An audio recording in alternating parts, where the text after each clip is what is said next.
Assalomu alaykum. JavaScript interview playlistimizning navbatdagi darsiga xush kelibsiz. O'tgan darsimizda encapsulation va private fields haqida gaplashdik. Bugun esa JavaScriptdagi getter va setterlar haqida gaplashamiz. Ular obyekt ichidagi ma'lumotni olish va o'zgartirish, nazorat qilish uchun juda foydali hisoblanadi. Getter nima? Demak, kod editoriga o'tamiz va kod yozib, yaxshiroq tushunishga harakat qilamiz. Bitta klass yaratamiz. Foydalanuvchi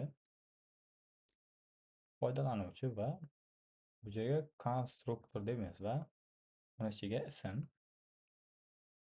this ismga teng. Demak, get deymiz, ismni ko'rish deymiz va bu joyga return qilamiz this ism deymiz. Endi pastga tushib, foydalanuvchi new foydalanuvchi Ali deymiz va konsol blokka foydalanuvchi ismni ko'rish deb yozamiz. Demak, ismni ko'rish deganimizga natijamiz mana Ali chiqyapti. Bu qanday ishlayapti? Bu yerda biz get keywordini, ya'ni mana ko'rib turganingizdek get keywordini dan foydalandik va ishlatdik. Get orqali getter yaratamiz.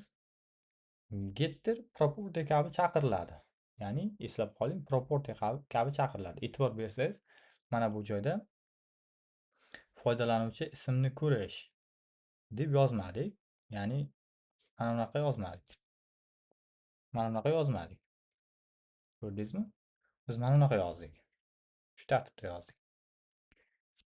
Balki endi ya'ni getter metodga o'xshab yoziladi, lekin ishlatilganda property kabi ko'rinadi. Ya'ni metodga o'xshab yoziladi, yozilishi, lekin ishlatilganda property kabi ko'rinadi. Getter mana shu narsa. Endi getter nima uchun kerak? Endi qadamma-qadam ko'rib chiqib ketaveramiz. Xo'p, biz mana bu kodni misol tariqasida kommentga olib qo'yamiz, lekin kommentni ochib bitta ko'chirib olsak yaxshi bo'ladi. Va yana o'sha narsani ko'chirib oldik. Demak, endi getter nima?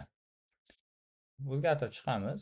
Mana bu joyga yoshni qo'shamiz va this ismga teng va yoshga teng. Xo'p, endi asta get ismni ko'rishni o'rniga ma'lumot deymiz va return qilganda ism plus va bo'sh string ichida mana bunaqa chiziqcha belgisi, teri belgisi bo'ladi. Ya'ni yana bu joyga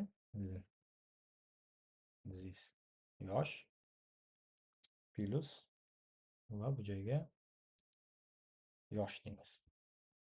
Xo'p, endi mana Alini yozdik. Alini davomidan 20 ni qo'yib qo'yamiz.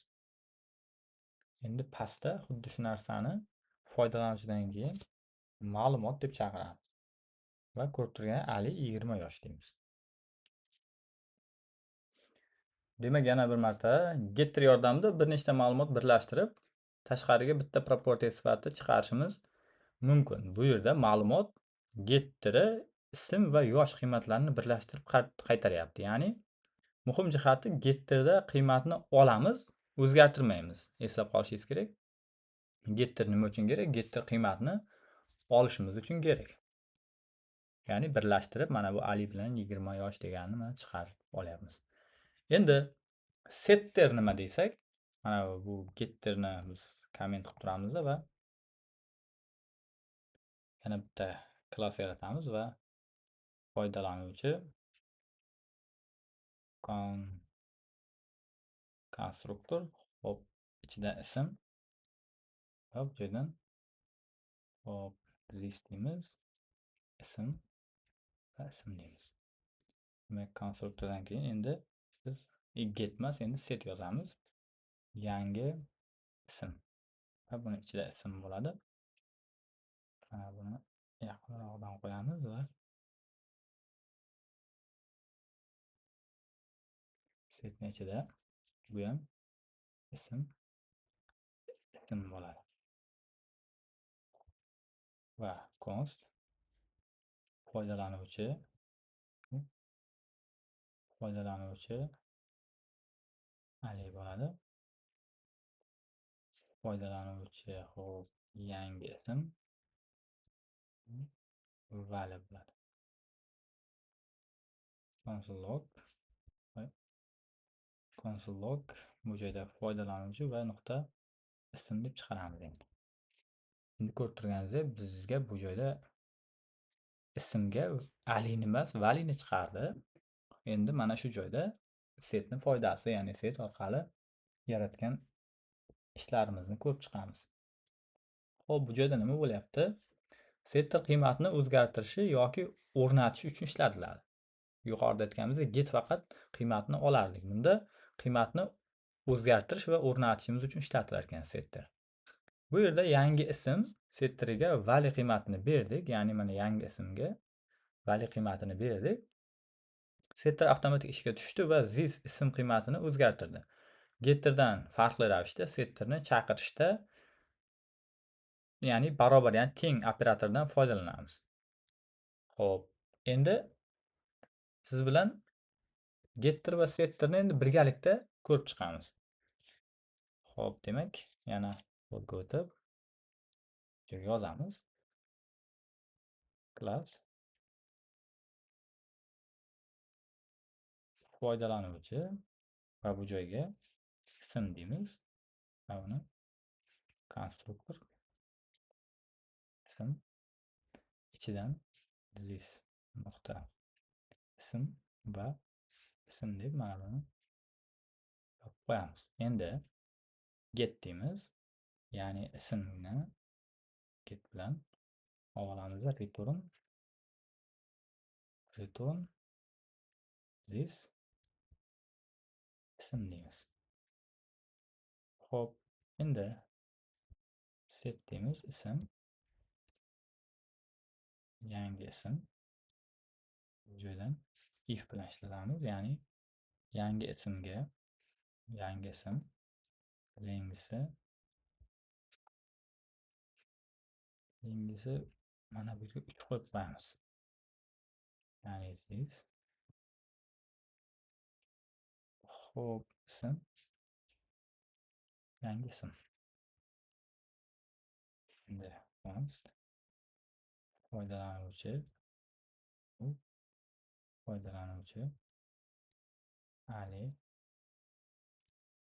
log deymiz, foydalanuvchi ism deymiz. Foydalanuvchi ism va teng endi valiga deymiz. Hop, endi console log qilsak bo'ladi. Console log foydalanuvchi nuqta ismni chiqaramiz. Mana.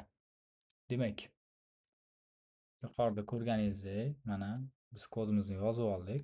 Ismni foydalanuvchiga ismni chiqargandik, bizga valini chiqarib berdi. Xo'p. Endi bu joyni ozroq tushuntirishga harakat qilaman. Demak, bu yerda getter va setterni private field bilan birga ishlatyapmiz. Ya'ni private field mana bu ismni ko'rib turibsiz va get bilan setni ishlab turibmiz. Ism tashqaridan to'g'ridan-to'g'ri ko'rinmaydi. Mana bu ism. Getter orqali uning qiymatini olamiz, ya'ni foydalanuvchi ism deb olyapmiz. Xo'p, demak, setter orqali esa qiymatni o'zgartiramiz, ya'ni foydalanuvchining ismini mana bu joyda valiga almashtiryapmiz. Setter ichida esa validation qildik mana bu joyda. Ya'ni validationni mana bu sharti mana bunaqa bo'lyapti. Validation qildik, ya'ni ism kamida 3 ta belgidan iborat bo'lishi kerak. Ya'ni kamida.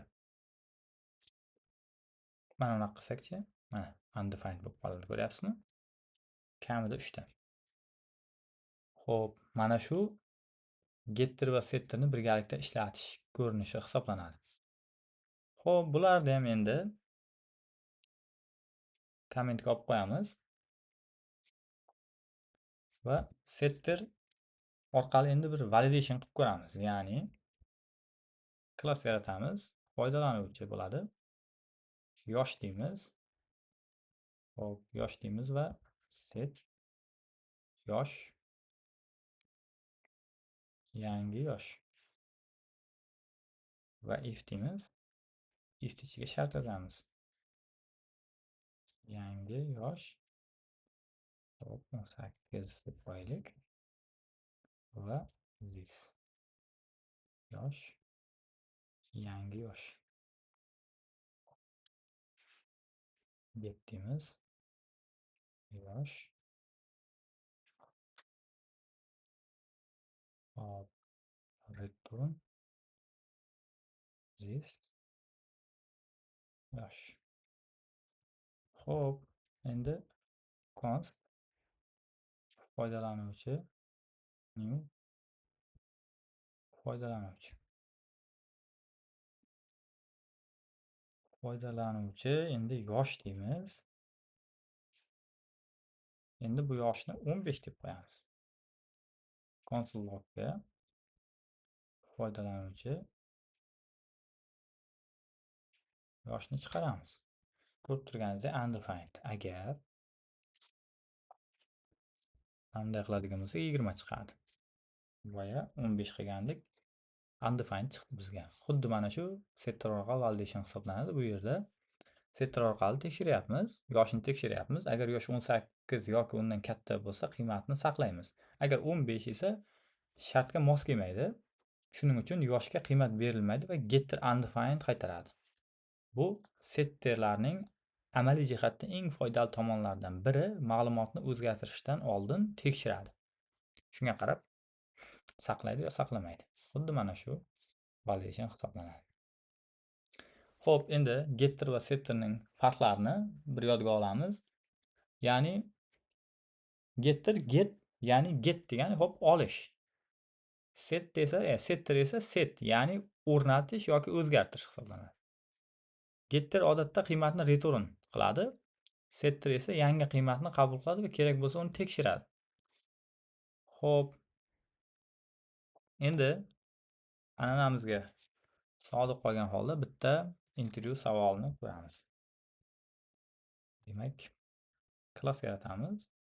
Foydalanuvchi deymiz. Bunga konstruktor deymiz.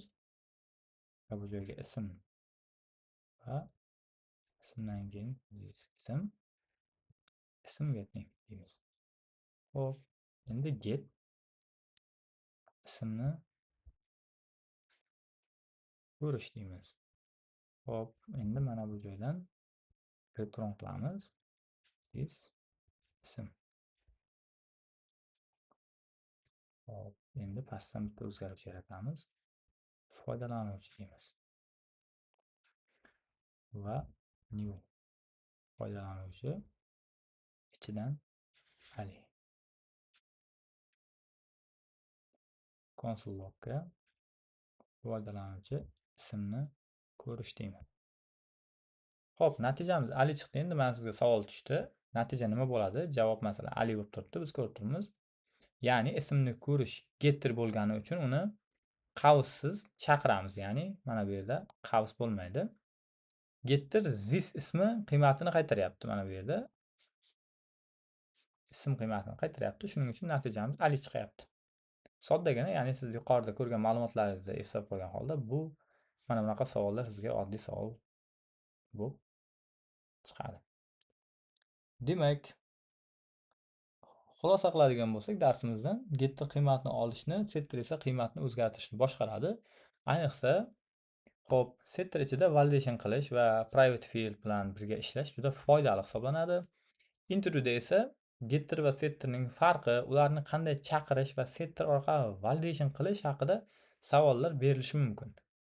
Siz o'shalarda hozirgi darsdan foydalangan holda bemalol savollarni javobini topishingiz mumkin.